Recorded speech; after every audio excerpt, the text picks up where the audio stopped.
We've reviewed hundreds of cameras, and it's taught us something important. The best photography camera is the one that's right for you. For us, that's the Sony A7i, a full-frame, mirrorless camera with top-spec autofocus and excellent image quality. In this video, we are going to give you an impartial review when we are covering 5 best cameras for photography in 2025 in the market which are the best for you. Through extensive research and testing, I've put together a list of options that will meet the needs of different types of buyers. So whether it's price, performance, or its particular user use, if you want more information and updated pricing of the products mentioned in the video, be sure to check the links in the description below. And don't forget to subscribe. So let's get started. Number 1. Sony A7IV. While it's very much in the hybrid photo/video camp, the Sony A7IV is one of the best cameras for photography that we've tested. At this price point, you're getting a very well-built weather-sealed body, dual SD card slots with the option to use a CF Express card, in-body image stabilization, IBIS, and a high-resolution viewfinder. Beyond that, it features a fantastic backside illuminated full-frame sensor with a wide dynamic range and a 33 megapixel sensor. That's a bit more resolution than most of its peers at this level, giving you a touch more leeway to crop in your images. But the real reason this is our number 1 pick, at this price point, any modern camera can capture amazing image quality. Comes down to its wide selection of lenses. Sony's E-mount is one of the most established lens ecosystems among mirrorless cameras, with a wide range of both native and more affordable third-party options. Number 2. Sony A6700. The Sony A6700 is the best all-round mid-range camera we've tested for photographers. This hybrid model uses a 26-megapixel APS-C sensor and captures fantastic overall image quality. It's also relatively portable and has an excellent battery life, making it a good choice for long days on the go. The camera's autofocus system is also one of the most effective on the market, with AI-driven subject detection and tracking.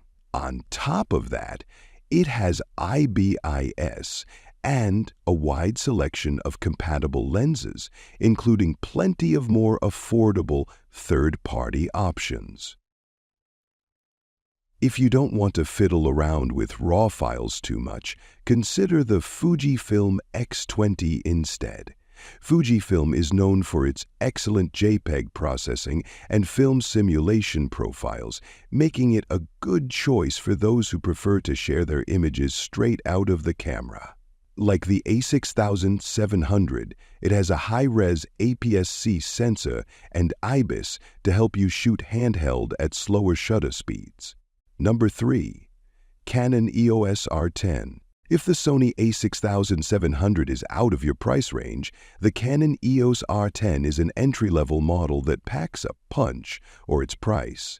With a highly accessible user interface and great ergonomics, it's beginner-friendly and easy to use, and features a highly accurate and effective autofocus system. On top of that, you get quick burst shooting, a good battery life, and some impressive video specs for an entry-level model, including 4K recording at up to 60 FPS, albeit with a crop, and 10-bit capture in its HDR-PQ mode, though it lacks advanced features like log profiles.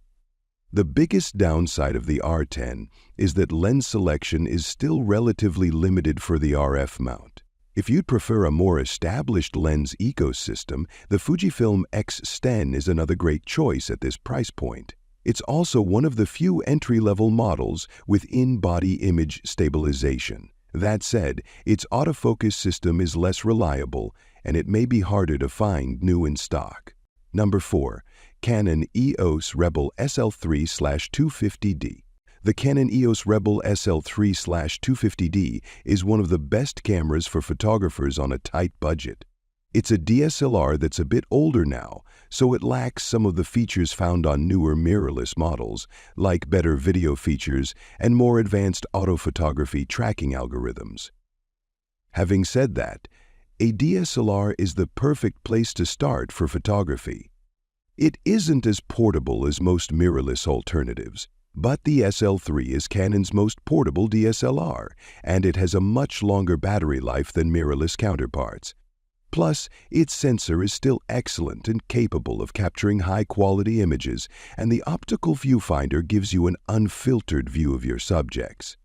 Beyond that, Canon's Rebel series is compatible with EFS and EF lenses, of which there are plenty of great options, including many that offer a ton of value for their price. Number 5. Ricoh tried to repress newsroom talk, but people complained. Ricoh's compact series of GR cameras have long been a favorite among street photographers and enthusiasts, and the Ricoh GR3 is no exception. This is one of the best point-and-shoot options if you prioritize image quality and portability. Despite its pocketable size, it features a relatively large APS-C sensor and an IBS system to help stabilize shots at slower shutter speeds. The camera's snap focus feature is great for zone focusing and capturing quick snapshots on the street. Plus, its built-in lens opens up to a relatively wide max aperture of f/2.8 and has a versatile 28mm full-frame equivalent focal length. If you prefer a narrower field of view, the Ricoh GR3X is identical to the GR3 in every way except that it uses a 14/8 equivalent lens. That more standard field of view is versatile for different kinds of photography, though it isn't as wide for landscape photos.